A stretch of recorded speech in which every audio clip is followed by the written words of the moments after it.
Welcome to session 21 of Simple. In the first part of the session today, we will conclude our presentation of the workbook's emotional regulation skills. In the second part, we will use 4 case studies to illustrate how the goals diary card procedure is used. To watch our 2 introductory videos entitled Childhood Trauma and the Brain and Eastern versus Western Ideas of Happiness, please pause this video now and open session 21 on the website itsimple2021.com. Next are our usual reminders directed mostly at people doing the course in a group. Please take a few moments to read these on your own.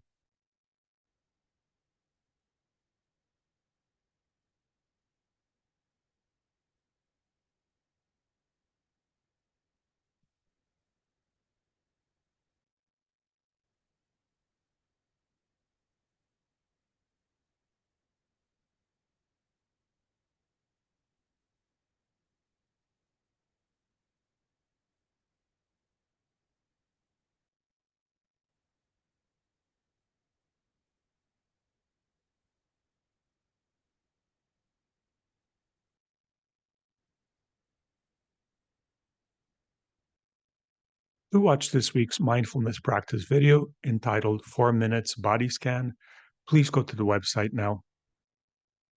For people doing the YouTube course as part of a group, you can now pause for questions, comments, or feedback. Now let's review what we will do today. We will conclude our review of the emotional regulation skills presented in the skills training workbook, pages 186 to 206. In the next skills session in 2 weeks, we will start the last module, interpersonal skills. At the midway point, we'll take a break. We will also have time for discussion. In the second part of the session, we'll go over 4 examples of how to apply the goals diary card procedure. These examples can be found in the Simple Manual, pages 225 to 237. Instead of doing that, for people attending a live group, we can work with a volunteer on the goals diary card procedure or any other tool. Please let us know. Please rate your homework now. To watch a video about the emotional regulation skills, please go to the website now. In the first part of the session today, we'll finish our discussion of emotional regulation skills. What are emotional regulation skills? Remember that the emotional regulation skills help us cope with our reactions to our primary and secondary emotions in healthy ways. 2 weeks ago, we covered the first 5 emotional regulation skills.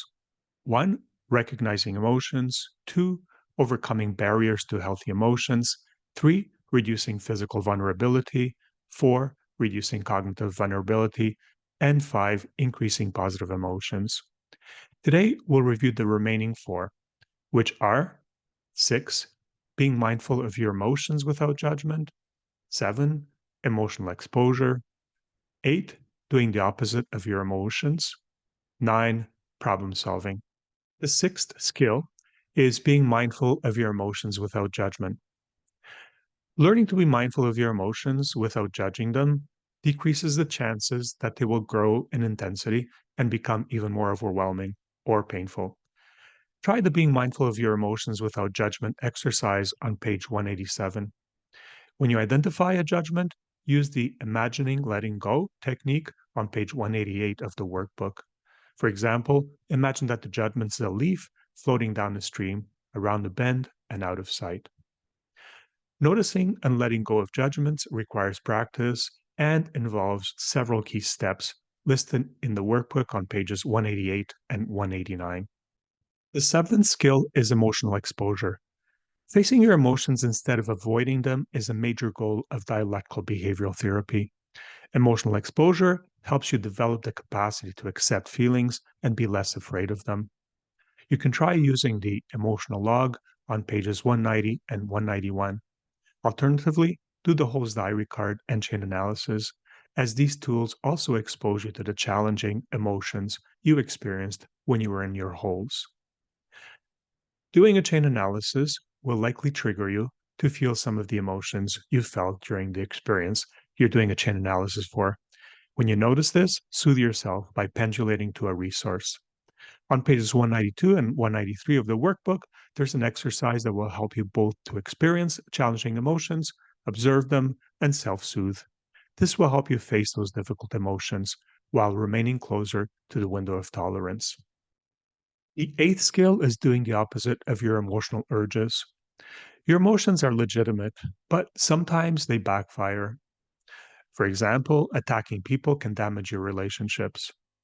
Acting on your emotions can also make them more intense. Opposite action, rather than fueling your emotions, diffuses them. Page 195 of the workbook offers several examples of opposite action. For example, if you're angry and want to attack, criticize, hurt, or shout at somebody, first imagine yourself validating, avoiding, or distracting, or using a soft voice with them. Then do it in real life. The workbook describes 6 steps to creating opposite action and offers you an opposite action planning worksheet with an example of how to fill it out. The ninth emotional regulation skill is problem solving. The problem solving skill is essentially chain analysis and irrational mind remediation combined. Review the chain analysis and rational mind remediation and compare it and contrast it to the problem solving skill described on pages 199 to 203 of the workbook, and then tell us what you think. The weekly regulator is a worksheet offered on page 204 of the workbook that is a reminder to use the emotional regulation skills that we have discussed in the last 2 skill sessions. In some ways, the weekly regulator overlaps with the DBT diary card. It too is a reminder to practice your skills. In the spirit of DBT, we radically accept that it's very difficult to find the time and make the commitment to use all the tools and skills. As much as we radically accept that, we also exhort you to try. If you do it, you will find that the benefits you get from this course go up exponentially. For the remainder of the session today, we will use 4 case studies that you can find in the simple manual, pages 225 to 237, and which feature the stories of Peter, Mary, Dolores, and Fred to illustrate how to use the Goals Diary card procedure. For people who are doing the course as part of a group, you may also volunteer to apply the Goals Diary card procedure to your own situation and work on it in the group with a co-leader. Peter was a 37-year-old single man living with his 2 cats in a geared-to-income apartment. He was the only child of a single mom, Marjorie, who, when Peter was growing up, to make ends meet, worked 50 hours a week as a personal support worker. Marjorie was a kind person who had been taken advantage of by a series of abusive partners. When Peter was 5, his father left, and Marjorie vowed to never again be in a relationship with a man. Marjorie was a hands-off parent who was at a loss as what to do when Peter, in grade 6, started skipping classes and hanging out with a group of rebellious boys. She met with Peter's teachers, the principal, and the school counselor, but that had not helped. Marjorie's best friend consoled her, saying that Peter was just going through a phase and things would get better. When Peter started buying expensive items, including an electric guitar, a PlayStation, and a computer, Marjorie got worried. Peter had unconvincing explanations for where he got the money. When Peter turned 16, he dropped out of school altogether. By that point, Marjorie knew she had no control over him. She had given him ultimatums, but he would shrug, roll his eyes, and ignore her. He began spending more and more time away from home. Sometimes he'd be missing for weeks. Marjorie heard rumors that Peter was selling drugs. She was not surprised. By the time Peter was 19, Marjorie rarely saw him. She was devastated when one day she got a call from a nurse on the mental health unit of the local hospital saying that Peter had been hospitalized. Peter's behavior had become increasingly erratic, and he had wild mood fluctuations. He would stay awake for days at a time. When he got into a fight at a coffee shop, police were called and took a very disheveled and disorganized Peter to the emergency room, from where he was admitted to psychiatry. Peter wanted to leave the hospital and was involuntarily committed. At first, he was agitated and aggressive and was started on antipsychotics. He was eventually diagnosed with schizoaffective disorder and prescribed mood stabilizers. Over the next 2 years, Peter would be discharged from hospital, stop his medications, relapse, and end up back in the hospital.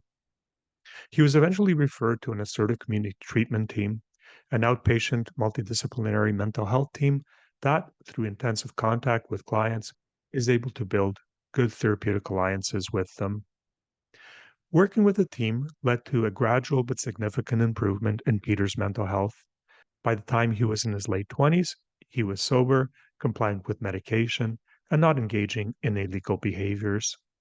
Around that time, Peter started having panic attacks, agoraphobia, and social anxiety.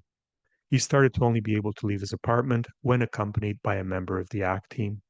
He spent most of his days playing video games or watching TV.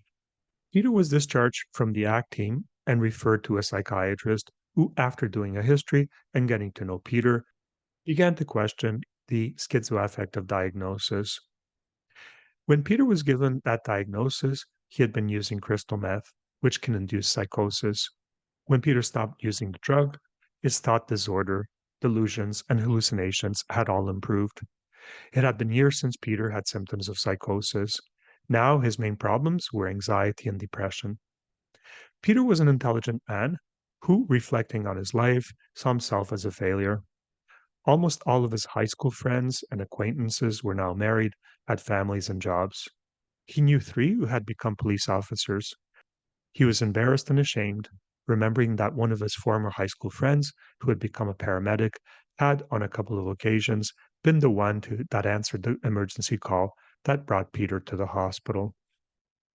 Peter wanted to make some changes in his life, but found it difficult.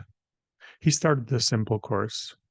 He related to Maslow's hierarchy of needs. His basic needs, the biological, physiological, and need for safety, were met. His psychological needs for connection with others, respect, status, recognition, and self esteem were not. Peter's development had stopped when he reached Erickson's stages of industry versus inferiority, at which 6 to 11-year-olds learn to cope with social and academic demands and develop a sense of competence. In other words, they learn the value of hard work as a way of achieving the goals that they want from life. Not having learned to work hard for what he wanted from life, Peter felt inferior to his former friends who had mastered this task and seemed to have achieved adult developmental milestones. Next, Peter started working on the goals diary card procedure. He started by working on step one, tracking his activities for a week. He then rated the score on the wellness domains. On self care, Peter gave himself a 7 out of 10. He shaved and showered every day and kept things relatively tidy in his apartment. He went grocery shopping once a week with his mom and tried to eat a healthy diet. On looking after his physical needs, he gave himself an 8 out of 10. When he had worked with the ACT team, he had learned to keep track of all his appointments, manage his finances, and take his medications, go to bed, and get up at regular times. He had also gotten into the habit of walking on a trail or hiking at least twice a week with a neighbor.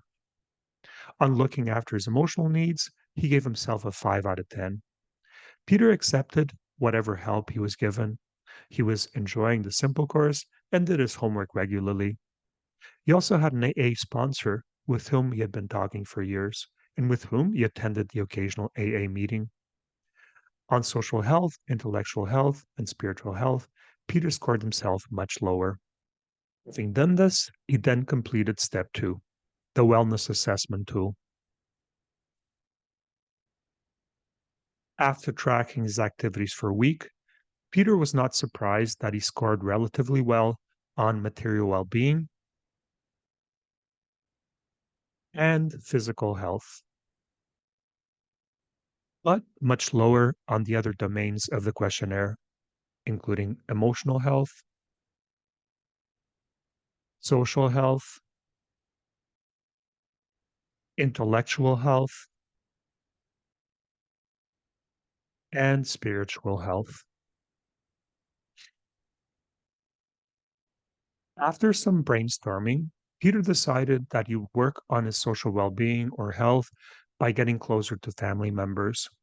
His mother's family was close knit, and Peter had many cousins, aunts, and uncles. Various family members got together at least once a week to do a variety of activities. His cousins went fishing, snowmobiling, and went to car shows. They often asked Peter to join them. Because of his anxiety, Peter had always refused their invitations. He feared that they would judge him. He decided he would confront his fears and set up as a goal to be more involved with his family. Peter committed to attending the Saturday night get togethers at which several of his cousins watched sports. They drank moderately, but were respectful of Peter's sobriety, and he did not think that that would be a problem. As a second goal, Peter decided that if he received an invitation from a family member to do any other activity, he would accept. Peter's goals became going to the cousin Saturday night sports get together and accepting family invitations to do activities. He inserted these goals into his goals diary card. He scheduled his goals on his weekly calendar. Peter was committed to his goals and consistently did them. Initially, he felt anxious when he participated in family activities, but eventually the anxiety subsided. One of the targets he was tracking on his host diary card was feeling judged by others. That feeling was triggered when he did family activities. This gave Peter the opportunity to practice his simple tools, skills, and strategies. As he worked on rational mind remediations, he eventually started to believe that rather than judging him, his cousins were proud of the progress he had made. After 4 months of working on his initial goals, Peter felt that they had become part of his routine. He now had little anxiety associated with doing these activities and looked forward to them. He felt that the overall quality of his life had improved. Seeing this change was very encouraging for Peter, and his determination to continue along this path was strengthened. Peter was ready for step 4, picking another goal. Mary was a 31-year-old married mother of 3 children. She had worked in a bank until her youngest son, who had Down syndrome, was born. Mary and her husband Bill had decided she would stay home until all the children were in school. Mary was attending the simple course, hoping to understand why, as far back as she could remember, she had felt anxious and depressed. When she heard other people's stories, she felt guilty. Most had very difficult lives, and it made sense that they had psychological issues. But she had 2 loving parents. What was wrong with her? Mary began to realize that she had a harsh inner critic that was constantly attacking her and finding fault with all that she did. No matter how hard she tried, she could never do enough for others and was never good enough. She also discovered that she had an all or nothing thinking pattern. Either things were perfect or they were terrible. She saw herself negatively and others and the world positively. She learned that this was typical of people with anxious attachment. As the course progressed, Mary began to understand why she felt the way she did.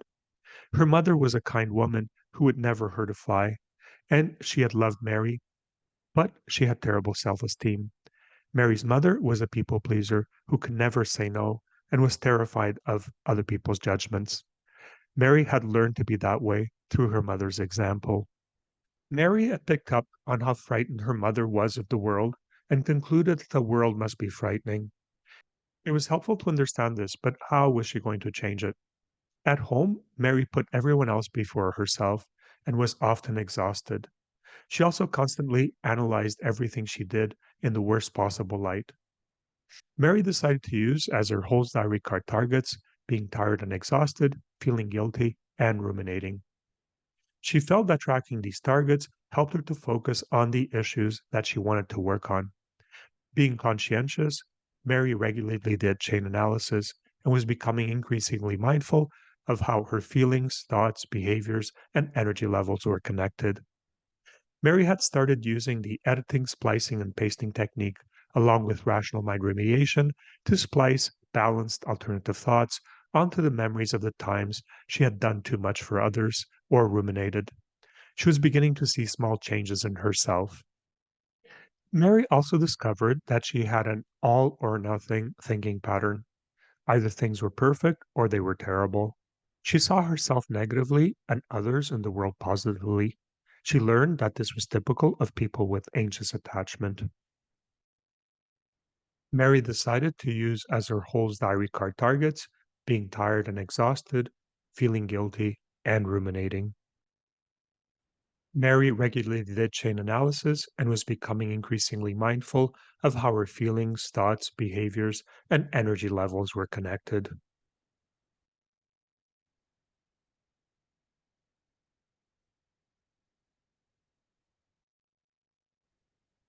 Mary had started using the editing, splicing, and pasting technique, along with rational mind remediation, to splice balanced alternative thoughts onto the memories of the times she had done too much for others or ruminated. She was beginning to see small changes in herself. Because each tool she had learned had been helpful, Mary was curious to see what impact the Goals Diary Card procedure was going to have on her life. Mary completed the hour by hour monitoring of her activities for 1 week. She rated herself on her wellness domains. She was good at basic self care. She looked after her hygiene. The house was immaculate. She was organized with her shopping and made delicious and nutritious meals for the whole family. She did not, however, spend any time relaxing. Mary did not do so well looking after her physical needs. She did all the housework and child rearing. She was her family's designated driver, taking the kids to all the sports they participated in, doctors and dentist appointments, and friends. She did a million other things for them. She had not exercised in years. She had not walked in nature by herself. Basically, she did nothing for herself. Mary did not look after her emotional health. She was always stressed, would not think of asking anyone for help, and apart from taking the simple course and doing the homework, she had not paid much attention to herself or worked on her issues. She felt that taking the course was helping, but also she felt guilty and selfish taking time for herself. She could be doing things for her family. She did a chain analysis and a rational mind remediation for those feelings and was beginning to deal with them. Mary did occasionally meet with her parents and siblings, but had long ago stopped trying to stay connected with her university and work friends. Mary liked listening to the radio and watched some TV shows when she was doing things around the house. It distracted her and transported her to another world, allowing her to escape. She felt she had a good grasp of social and political issues, but never had the opportunity to discuss these with anyone. Before getting married, Mary had attended church regularly. She found it gave her a sense of community. Her attendance dropped as she got busier with her family. After her last child, she stopped going altogether. Mary did not spend any time on unproductive activities, but she worried about using maladaptive soothing, as when 5 p.m. rolled around, she could not wait to have her glass of white wine. If she was honest with herself, she had to admit that the glass she drank from had gotten larger over the years. Next, Mary completed and scored the wellness assessment tool.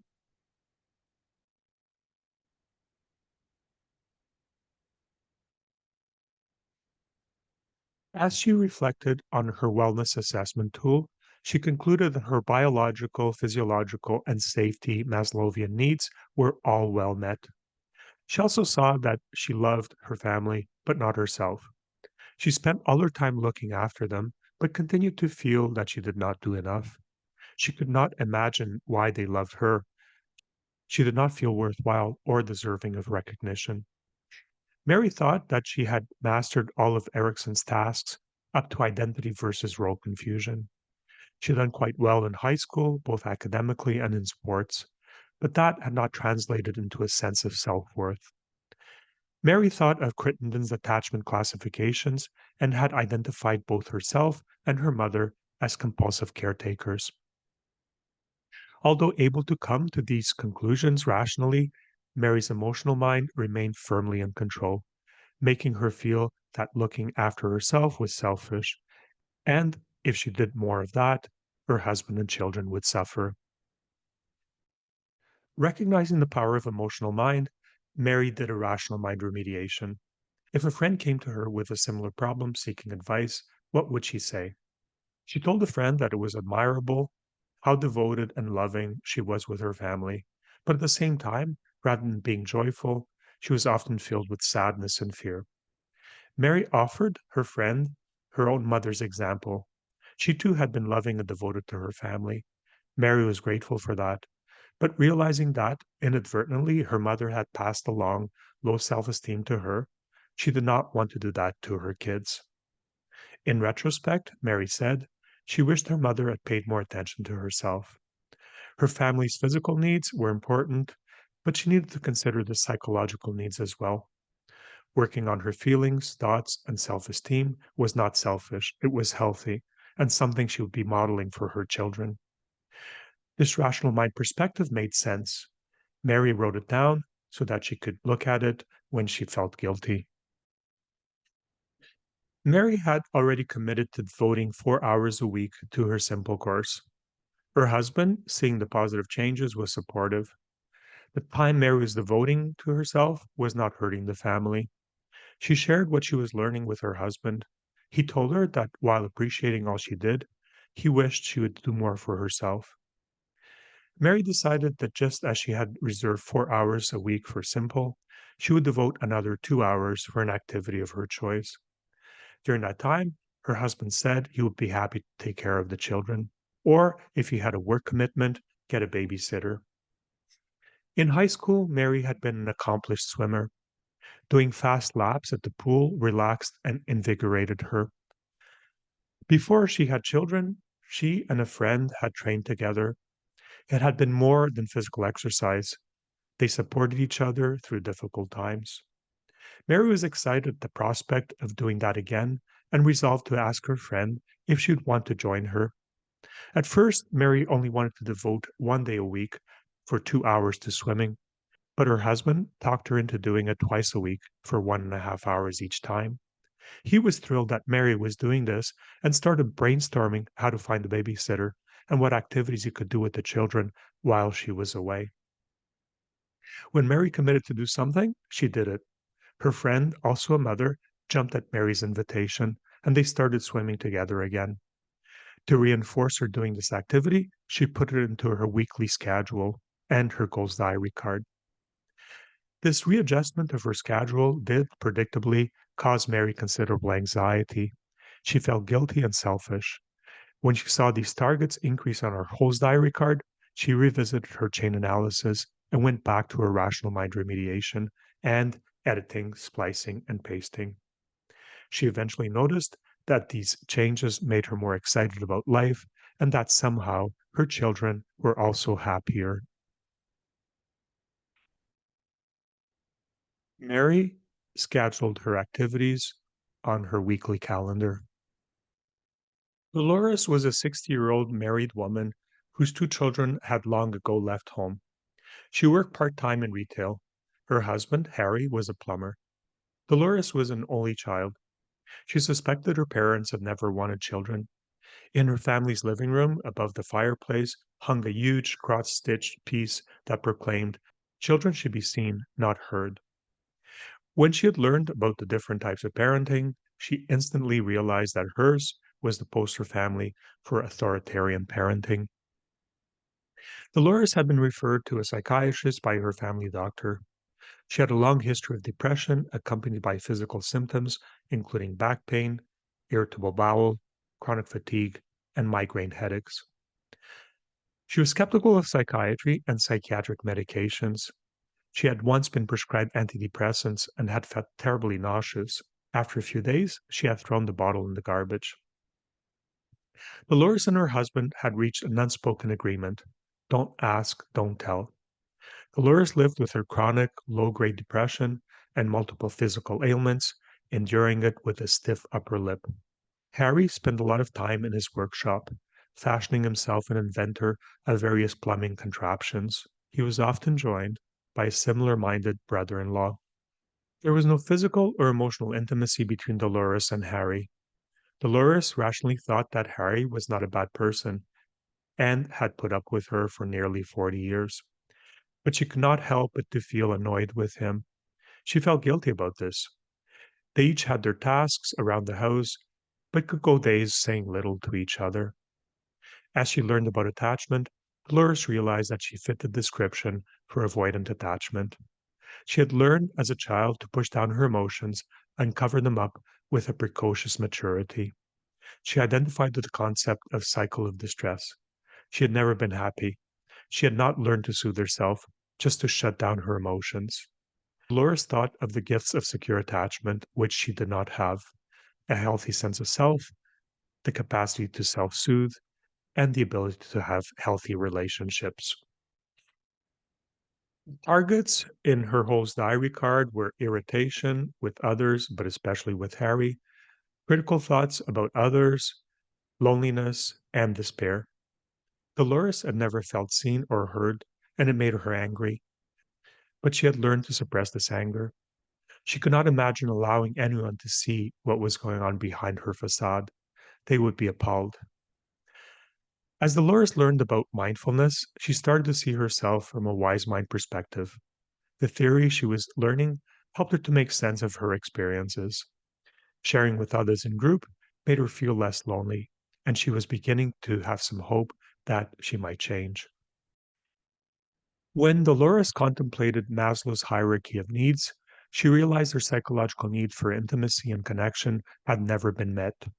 She did not have much self esteem either. When she thought about Erickson's stages, she realized she had never learned to trust because no one had been available to see or hear her. She had created a false self or facade and pretended everything was normal, going through the motions of becoming independent, autonomous, and fulfilling the roles of a mature adult. She had felt all this was an act. Dolores realized that to grow, she had to learn to trust and be intimate with others. But at 6 years of age, this seemed to her to be an impossible task. Even as she thought this, she realized it was her despair talking. Dolores started working on her goals diary card procedure. On the surface, she had a good balance. She was busy enough between her housework and her part time job. She also spent time looking after her elderly parents and babysitting her grandchildren. She even found time to go for walks with a neighbor. The problem was not with the variety of things she was doing, it was that she did them without much positive emotion, always feeling slightly irritated. Dolores wondered what she would say to a friend who shared with her a similar problem. Perhaps that a journey of 1,000 miles starts with a single step. When she came up with that advice for her friend, it seemed so appropriate to her that she started a project to cross stitch that phrase and hang it in her living room. Dolores Gold's diary card target became to allow people to see her more and to see others, especially her husband Harry, from a gratitude perspective. Dolores was already allowing her psychotherapist to see her. No one had seen her in this way before. It was strange and scary, but the therapist seemed to nevertheless continue to like her. Maybe other people might not be so appalled if she opened up. The person she felt she could do that the most easily with was her cleaning lady. They were about the same age, and Barb had started cleaning Dolores' house when the kids were little. They had become friends, and Barb continued to clean Dolores' house, even though now there was not much to clean. They had gotten into the habit of, midway through the day, having tea together and talking, sometimes for hours. Dolores thought that Barb was someone she could safely open up to. Her therapist suggested that rather than doing it in real life right away, Dolores might do it in her imagination first, working out what she would say and imagining Barb's reactions. Dolores thought she could use the same imaginal technique to see Harry through the lens of gratefulness rather than irritation. Dolores now saw the way forward. These were small steps, but they pointed a path towards shedding some of her facade and being more real. Fred, a 69-year-old widowed man, was born in Twillingate, Newfoundland. His parents had been hardworking, long suffering, pious people who had only one child. Fred's father was a fisher, and his mother worked in a fishing processing plant. It was clear from an early age that Fred did not fit in with his family or his community. He was a brilliant student with an inquiring mind, a child who the local teachers could not keep up with. Fred thought school boring and read voraciously. For a while, he contemplated becoming a priest until one of his best friends revealed that he had been sexually abused by the parish Catholic priest. Fred, then 15, lost his faith and became an atheist, which further alienated him from the people around him. To get along, Fred learned to keep his thoughts to himself. It was ironic that, when he finished high school, Fred got a scholarship from the Catholic diocese to attend university. He could not wait to escape and accepted an offer from the University of Toronto. Fred did an undergraduate degree in biology and a master's in biochemistry. He thought of becoming an academic, but he had fallen in love, wanted to marry, and decided to follow the more practical path of becoming a high school science teacher. Fred was happy with his wife and his profession. He only regretted not having children and not having made his mark in life. Fred taught high school biology for 30 years and retired in his mid 50s, hoping to enjoy his retirement. Within a year of his retirement, his wife died from brain cancer. It was a slow and painful death. Fred never entirely recovered from this tragedy. He had friends, most of them couples. He enjoyed hiking, loved going on bicycle trips in Europe, was financially secure, but he always felt empty. He experienced the return of the loneliness he had felt growing up. Since his wife's death, Fred woke up every morning feeling dread. He wondered, is this all there is? Witnessing his wife's decline and death had been soul shattering. She had been the kindest person he knew. How could anybody think there was a God if such things happened? What was the point of it all? Fred had started therapy with a smart, young cognitive behavioral therapist and worked hard at using the strategies offered to him, but therapy had not made much difference. Fred also tried several antidepressants, which had only made him gain weight. He joined the simple course. At first, he was very skeptical, but then he became intrigued. He thought most of the material was useful, but the spiritual aspects of the course were just plain flaky. Fred's whole Zyrecard targets were his sense of dread, loneliness, and despair. Fred felt his greatest struggles were about life's meaning.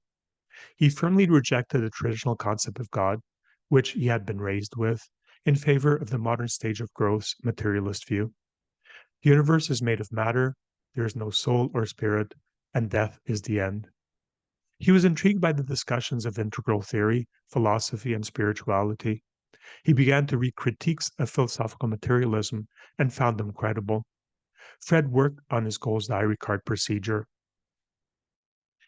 In Maslow's hierarchy, Fred was struggling with self actualization, and he confronted Erickson's despair every day. He had loved his wife and was grateful to have had her in his life, but had regrets for not having children and not fulfilling his potential. He felt he would soon die and be totally forgotten.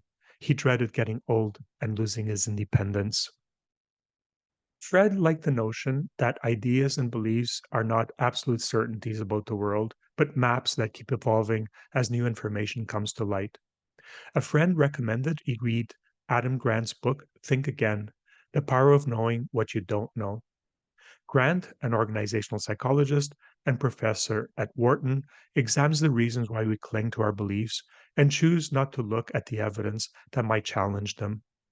He advocates for a culture of learning and exploration, in which we can question our opinions and in which being wrong is not a failing, but a part of growth. Fred thought about Ken Wilber's four quadrants and how Galileo, a man of faith, had realized that mathematical descriptions worked for the individual outer quadrant, the material world, but not for the individual inner quadrant, the world of the mind, imagination, and the soul. He had not rejected spirituality, but simply decided to explore mathematical maps of the material world. Fred became interested in exploring maps of the inner realm. He started to read the work of the great mystics and visionaries of the great spiritual traditions, from the Hindu sages to the Buddha, Jesus, and Mohammed. He began to find materialist science rejection of this wisdom thoughtless and arrogant. Fred realized he did not have to abandon his belief in science to explore the inner realm. The two were completely compatible. He began to see how spirituality opens people up to wonder, awe, love, compassion, joy, and hope. Fred found the Hindu forest dweller stage of life an intriguing notion.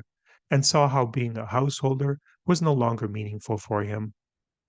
Fred returned to his passion for reading, now supplemented by listening to podcasts featuring congenial forest guides such as Brian Swim, Richard Rohr, John O'Donoghue, Mary Oliver, Anne Lamott, Paula Darcy, and Francis of Assisi. On the PowerPoint presentation that you will find on the website, there is a review and practice component that covers the tools, techniques, and strategies that we have previously covered in the simple course. Looking over those slides will help you consolidate the material. Let's now look at the homework for this session.